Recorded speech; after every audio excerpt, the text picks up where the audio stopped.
Comme je l'ai fait avec le président de la Cour constitutionnelle, avec les autorités gouvernementales, avec des membres de l'opposition ou de la société civile, on a évidemment parlé du processus électoral, puisque la République démocratique du Congo entre dans une période très importante dans l'organisation des élections, pas seulement présidentielles, mais législatives, et pour la première fois depuis longtemps, des élections locales. Et la CENI joue un rôle majeur dans l'organisation des élections. Donc nous avons évidemment parlé du processus qui est devant nous.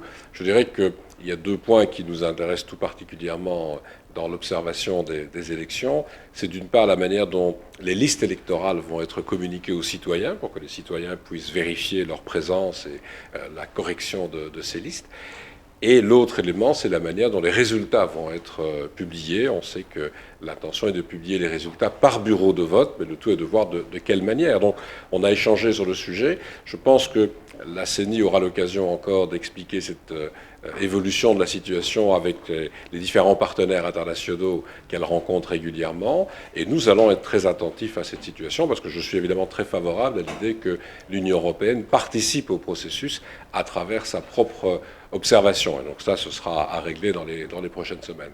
L'engagement est très clair, en tout cas, d'avancer vers une présentation de l'ensemble des listes électorales dans les délais qui sont prévus par la loi. Donc je pense que dans la fin du mois d'octobre, si les délais sont maintenus, ce que je crois, on aura cette possibilité pour les citoyens de vérifier leur présence dans de bonnes conditions sur les listes électorales. C'est un contrôle important dans tout système démocratique, que chaque citoyen puisse être sûr qu'il a été pris en compte dans les listes électorales correctement.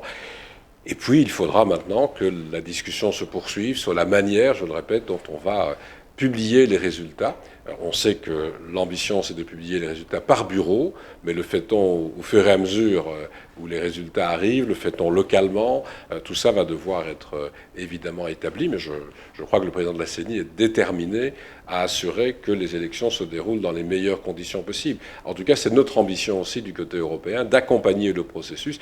Il y a un véritable enjeu de crédibilité des élections. Il ne suffit pas qu'une élection ait lieu, il faut évidemment qu'il y ait une confiance dans le processus et dans les résultats. Et je sais que c'est un travail très très difficile dans un pays particulièrement vaste, dans lequel ne fût-ce que l'enrôlement des électeurs est un enjeu très très difficile.